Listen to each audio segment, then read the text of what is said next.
Continuing coverage of the college football playoffs. Yesterday, Indiana was the only team to win a college playoff game after a bye week. Only one after a bye week. So today, that statistic sparking calls for a change to the system. Nicole and Common Man explain why.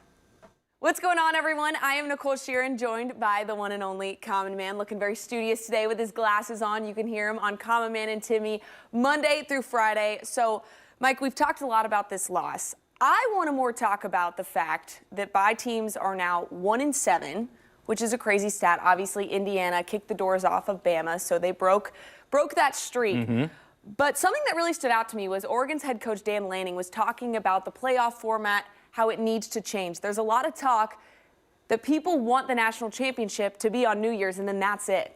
What are your thoughts on the format of the playoff? I agree with Dan Lanning. I think we need to condense this thing together now. I mean, we played this game in the past where we talked about final exams and we talked about guys being at home for the holidays. Look, we live in an NIL era. It's different now. It's big business. These players know it's big business. These coaches are making more money than ever. Let's treat it like a product and let's condense it together. So what does that look like in your eyes? I mean, in my perspective, you get rid of the conference championships. Yeah. And then that week where they would play the conference title is kind of the quote-unquote off week. Well, I guess it sort of depends on how many teams are going to be in this playoff, too, right? Right. We've gotten to 12, but, you know, then there are reports about 16, and then some people say 24. I mean, what's the end game here? And then how do you expand without sort of minimizing the regular season? I think you're right. I think that the conference playoff games go away. I also think that the quarterfinals should feature home site playoff games. Boom. And that was my next question.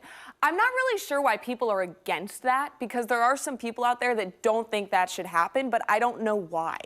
Well, because I think there's still some people trying to protect the old-time college football structure. And it's all the Rose Bowl has to be part of this. Does it?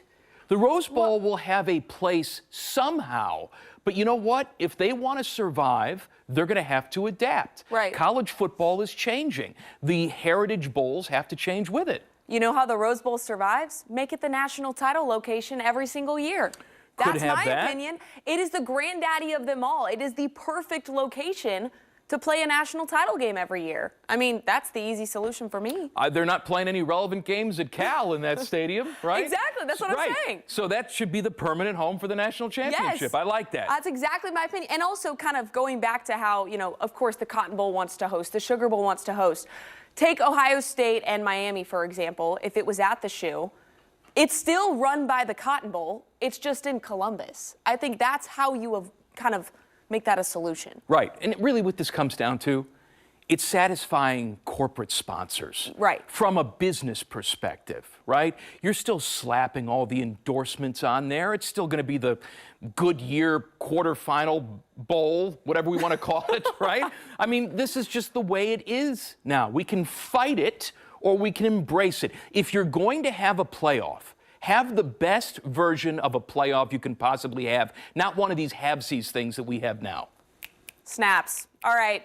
He is Common Man. You like my shoes? Yeah. I had to match your pink energy. Thank you. Yeah. Loud energy between us two. Well, he is Common Man. I'm Nicole Shearin. And like always, keep it on 10 TV, 10 TV Plus, and 97.1 The Fan for all your Buckeye needs.